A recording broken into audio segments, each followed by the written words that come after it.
실상요법입니다. 지난번에 이어서 설하도록 하겠습니다. 경문을 먼저 읽어보겠습니다.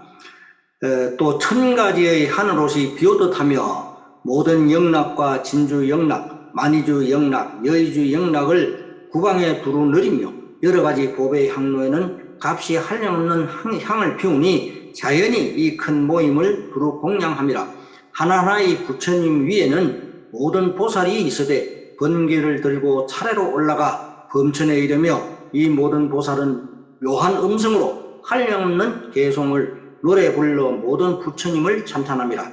그때 미륵보살이 자리로부터 일어나 바른 어깨를 올리고 합장하고 부처님을 향해 개송으로 말씀드리되, 여기서 이제 번개를 들고 차례로 올라가 범천에 이른다라고 하셨어요. 집지번개라는 뜻인데요. 집지번개라, 원문은 집지번개라고 하는데, 이 집지라는 뜻은 그 부처님의 가르침은 높고 낮고 깊고 얕은 것이 있지만은, 즉 방편과 진실이 있지만은 잃어버리지 않고 범천에까지 오르는 것과 같이 그 수행의 공덕으로 인해 가지고 점차로 번뇌가 없어져서 부처님의 경계에 가까운 청정함을 얻는다 하는 뜻이 됩니다. 이어서 번개를 들고라고 하셨죠. 번개를 들고는 즉 말하자면 부처님의 가르침을 받아서 행을 하면 얻어지는 덕을 번개라고 하는데요. 이 번개의 번이라는 것은 부처님이 갖추고 있는 삼덕 중에 지덕과 단덕으로서 번뇌를 차례로 끊는다는 뜻이고요. 번개의 개는 자비의 마음이 점차로 자기 자신을 뒤덮어서 스스로 자비심이 나오게 한다는 뜻이 됩니다. 그래서 이제 지금부터 이제 앞에 설한 것을 다시 한번 부처님께서 개송으로 설하시게 되는데요. 부처님을 찬탄하고 기뻐했다라고 이제 하셨는데, 법회에서 이 즉 말하자면 부처님께서 이 법을 설하시는 법회에서 대중들이 깨달음을 얻는 것을 보고 부처님께서 기뻐한 것이고요.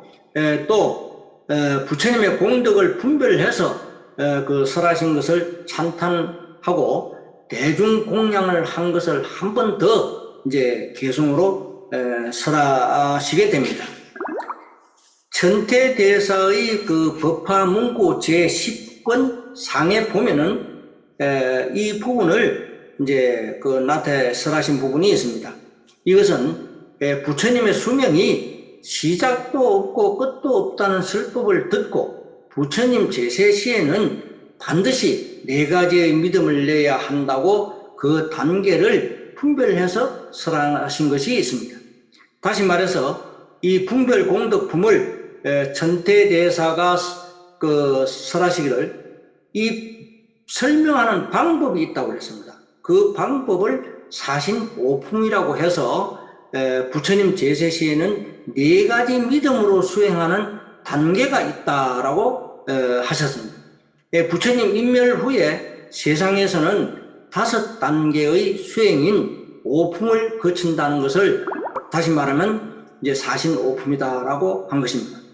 먼저 사신에 대해서 설명을 좀 하고자 하는데요. 4가지 믿음으로 수행하는 방법을 사신이라고 했죠. 그 첫 번째는 뭐냐 하면 일념신의 그 단계로서 부처님의 수명이 무량함을 듣고 한순간일지라도 믿는 마음을 가지게 되면 그 공덕이 무량한 것을 일념신의 단계라고 합니다. 이것이 첫 단계가 되겠죠. 두 번째 단계는 뭐냐? 약해 은취의 단계가 되는데요. 일념신해에서 더 깊이 들어가게 되면 약해 은취라는 단계에 이르게 되는데, 이 뜻은 그 부처님의 수명이 무량하다는 것을 듣고 믿음으로써 그 이치를 이해하게 되는 것인데요. 부처님께서 설하신 설법의 뜻이 어디 있는가를 어느 정도 이해한다는 단계를 약해 은취라고 합니다. 이것은 부처님이 설하신 가르침을 이해함으로 해가지고 지혜를 조금이라도 얻게 되는 그 공덕이 크다 하는 뜻이기도 합니다. 세 번째는 뭐냐면 광의타설이라고 해서 이 뜻은 부처님의 가르침을 조금 이해해가지고 얻어지는 공덕인데요. 앞에서 그 두 번째 설한 약해 은처의 단계를 넘어서게 되면은 광의타설 이 세 번째 그 단계에 들게 되는데요. 이것은 묘법이 연화경의 그 열애 수장품 설법을 듣고 믿고 받아가져서 다른 사람을 위해서 듣게 하고 경건에 공양하면 이 사람의 공덕으로 부처님의 일체 지혜가 생기는 그 단계, 이것을 광의타설이라고 합니다. 네 번째 단계는 뭐냐? 심신관성의 단계가 되는데요. 이 광의타설의 단계를 한 단계 넘어서게 되면 심신관성의 단계에 들게 됩니다.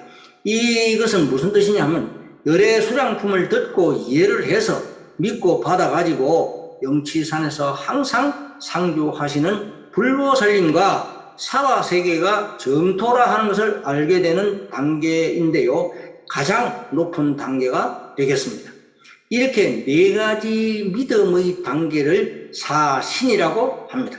그렇다면 오품이라는 것이 무엇인가에 대해서 설명을 하자면 부처님 인멸 후에 그 말법 세상에 있어서 5가지 단계의 수행 방법에 따라서 얻어지는 공덕을 오품이라고 합니다. 그 첫 번째가 뭐냐면 초수의품이라고 합니다. 그 부처님 인멸 후에 묘법연화경을 듣고 따라서 기뻐하는 마음을 가지는 공덕이 무량하다 하는 뜻이 되겠습니다. 이 묘법연화경을 소리만 들어도 그 환희하고 기뻐하는 그 공덕이 그렇게 무량하다. 이것을 초수의품이라고 합니다. 그 다음에 이제 두 번째는 독송품인데요. 이 묘법연화경을 수지하고 독송을 하면 듣기만 하는 것보다 수승하기 때문에 그 탑이나 절을 따로 세우지 않아도 된다고 하시고요. 듣기만 해도 공덕이 무량하다 하는 것입니다. 여기서 수지하고 독송하면, 수지는 주인을 말하는 거예요. 제목을 부르는 것을, 그 제목 부르는 것을 듣기만 해도 또 읽고 외우는 것을 듣기만 해도 아주 수성한 공덕이 되기 때문에 탑이나 절을 따로 세우지 않아도 된다고 하신 그 공덕이 바로 독송품이 되겠습니다. 그 다음에 세 번째는 이제 설법품인데요. 묘법연화경을 수지해서 스스로 쓰거나 다른 사람에게 쓰게 하면 절을 불사하지 않아도 절을 짓는 것이 되고요. 다른 사람을 위해서 이 법을 설하면 절을 불사하지 않아도 절을 세우는 것과 같은 그 공덕이 된다고 하신 것입니다. 그리고 이 법을 설하는 스님은 별도로 제보시를 하지 않아도 된다라고 하셨습니다. 그 다음에 이제 그 네 번째가 이제 겸행육도품인데요. 이 묘법연화경을 수지하고 육바라미를 행하게 되면, 즉 제목을 수지하고 육바라미를 행하게 되면, 육바라밀은 보시, 지계, 인욕, 정진, 선정, 지혜를 닦아 나가는 것을 말하죠. 그 공덕이 무량하기 때문에 부처님의 지혜에 이를 수 있는 공덕이 있다는 뜻이 됩니다. 그래서 제목이라는 것은 그렇게 중요하다는 뜻입니다.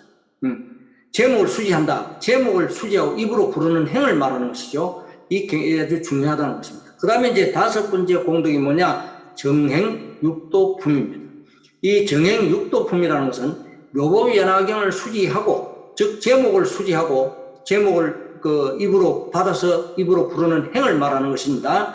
제목을 수지하고 읽고 외우고 쓰면 그 다른 사람을 위해서 또 묘법연화경을 설하고 다른 사람으로 하여금 독송하거나 쓰게 하거나 제목을 부르게 하거나 하면 법을 설하는 스님께 그 공양하고 찬탄하면서 육바라미를 실천하는 사람은 등정각에 가까이 이르게 된다라고 하는 공덕이 됩니다. 그렇기 때문에 이 법을 설하는 법사가 앉아 있거나 혹은 서서 경행하는 곳에 하늘과 사람들은 탑을 세워서 불탑에 공양하듯이 해야 하고, 바른 마음으로 바르게 닦으면 바른 지혜가 생겨나는 것과 같이 아주 공덕이 크다는 뜻이 됩니다. 그래서 이 묘법연화경 열애수장품의 설법을 듣고 잠시라도 진실하게 믿는다면 그 공덕은 80마륵 나유타급이라는 오랜 기간 동안에 각가지의 수행과 고행으로 인해서 얻어지는 공덕보다도 100천만억 배 뛰어난 공덕이 된다 하는 것을 나타내신 품이 분별공덕품이 되겠습니다. 열애수장법의 설법을 듣고 의심하지 않고 비방하지 않는 것이 부처님을 치우정대, 즉 머리에 올리고 받드는 것이 된다 하는 뜻이기도 합니다. 그 다음에 그 경문을 한번 읽어보겠습니다. 당각은 32이 있어 높이는 8다라수이며 좋은 음식과 묘한 의복과 평상이며 와구를 다 구족하며 백천의 대중이 머무를 처소와 원림과 모든 목욕하는 못과 경영의 선구를 가지가지로 다 의무함과 같음이라.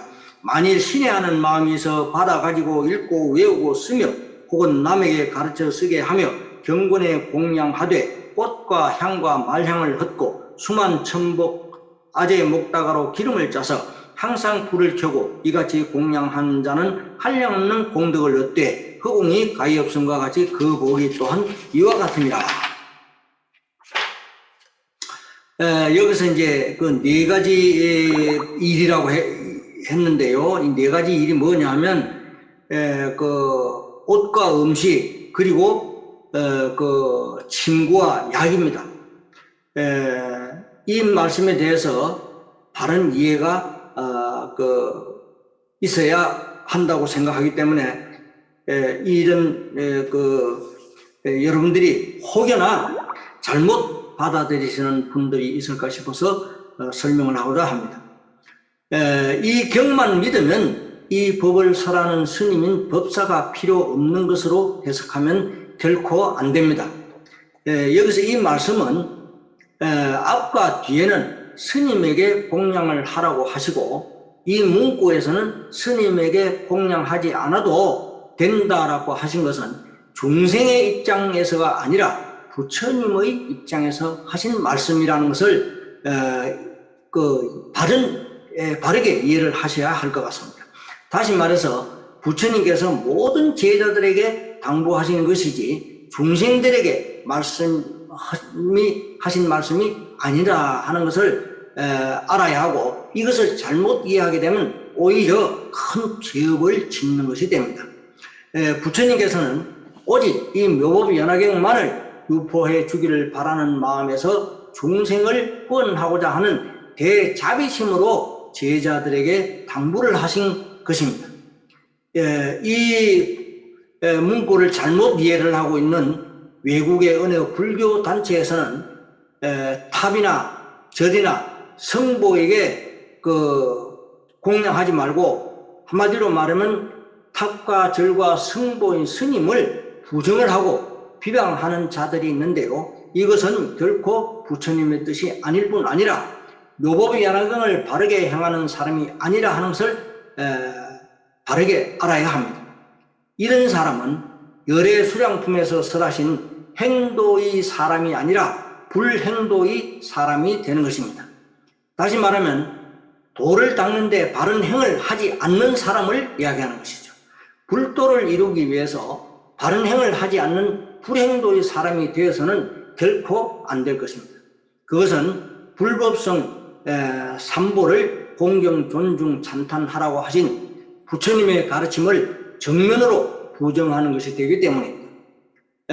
이 공덕품이라는 그 공덕이 무엇인가 하는 것을 잠시 설명을 드려야 할 것 같습니다.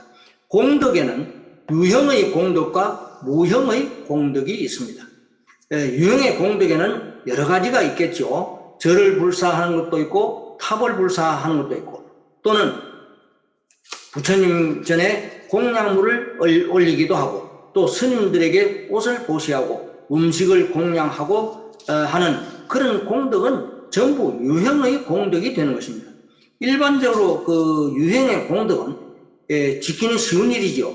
그러나 무형의 공덕을 짓는 것은 참으로 어려운 일이 될 수가 있습니다. 특히 말법 세상이 되면 사람의 마음은 점점 그 분별심을 잃고 악하게 됩니다. 절이나 탑은 많이 짓지만은 보시하는 만큼 마음이 따라가지 못하고 오히려 보시했다는 상을 내게 되고 보시를 행하지 못하는 사람을 무시하고 또는 자신이 거들먹거리게 된다는 것입니다. 그래서 이러한 사람들의 마음을 바로 잡아주도록 부처님께서는 당부를 하시고 계시는 것입니다. 부처님의 가르침을 바르게 설해서 악한 마음이 서서히 없어지게 하고 올바른 가르침을 통해서 하나씩 깨달아서 바르게 살아가려고 그 노력을 하게 하고 또 이 묘법연화경을 바르게 설해서 중생들에게 이익을 주는 것이 무형의 공덕이 되는 것입니다. 우리는 너나 할 것 없이 유형의 공덕과 무형의 공덕으로 부처님의 뜻에 따라서 바른 마음으로 부처님의 가르침을 실천하고자 노력하는 것이 그 무엇보다도 중요한 일이 된다는 것을 알아야 하겠습니다. 이렇게 묘법연화경의 가르침을 믿고 부처님의 뜻에 따라서 수지 즉 제목을 부르는 사람에 따라서 그 공덕이 크다는 것을 설하신품이 분별 공덕품이다 라는 것입니다. 그 다음에 이제 여기서 이제 만일 신뢰하는 마음이 있어 받아가지고 읽고 외우고 쓰며 혹은 남에게 가르쳐 쓰게 하며 경건에 공양하되 꽃과 향과 마량을 헛고 수만 천복 아재 먹다가 기름을 짜서 항상 불을 켜고 이같이 공양하는 자는 한량없는 공덕을 얻되 허공이 가히 없음과 없음과 같이 그 복이 또한 이와 같으니라. 여기서 이제 그 수만이라고 했죠. 수만이라고 하는 것은 뭐냐면 칭의화라고도 합니다. 이 칭의화라는 것은 뜻에 맞는 꽃이라고 해서 가장 아름다운 꽃이다라고 우리가 칭합니다. 뜻에 맞는다는 것은 부처님의 가르침에 대한 뜻인데요. 부처님의 뜻에 따라서 행하는 행도의 사람은 가장 아름다운 사람이다라는 뜻이 됩니다. 그 다음에 천복이라고 그랬는데 이 천복은 뭐냐? 향화수라고도 합니다. 향화수는 가장 좋은 향기의 꽃이 피는 나무라는 뜻입니다. 그 다음에 이제 아제목다가라고 했는데요. 아제목다가는 용지화라고 합니다. 용지화는 무슨 뜻이냐 하면 그 용이 이 향기를 맡고 너무 좋아서 분침을 흘린다 하는 꽃이 바로 용지화가 됩니다. 이렇게 이제 그 부처님은 항상 중생들을 위해서 이 세상에 나오셔가지고 깨달으신 바를 중생들에게 다 주시고 열반에 드신 것입니다. 자, 끝머리만 한번 읽어보겠습니다. 불자가 이 같은 경지에 이르면 곧 이것은 부처님의 수용하심이니 항상 그 가운데 계시어 경영하시며 혹은 앉고 누우시리라. 부처님의 가르침을 듣고 행하면은 반드시 한 생으로부터 10번의 생에 이르기까지 그 믿음의 척도에 따라서 성불을 한다 하는 것을 바르게 이해를 하셔야 된다 하는 것입니다. 그래서 부처님은 항상 앉으나 누우시나, 부처님은 뭐 누우시고 하실 일이 없겠지만 부처님은 항상 우리 옆에서 지켜보고 계신다 하는 것을 끝으로 설하신 것입니다. 그래서 항상 우리 옆에 계신 부처님은 내가 남이 보지 않으니까 나는 아무렇게나 믿음을 가져도 되고 그저 내 이익만을 위해서 믿음을 가져도 된다 하는 이런 생각을 해서는 결코 안 될 것입니다. 이익은 스스로 옵니다. 이 묘법연화경을 수지하면 이익은 저절로 오게 되어 있습니다. 이것은 바로 부처님의 뜻이요 부처님의 가르침이요 부처님의 그 설하신 바, 부처님이 서원하시는 바. 그래서 부처님의 가르침을 우리는 바르게 알고 이해하는 것이 가장 중요하다 하는 것을 말씀드리고 분별공덕품을 마치도록 하겠습니다. 실상묘법연화경.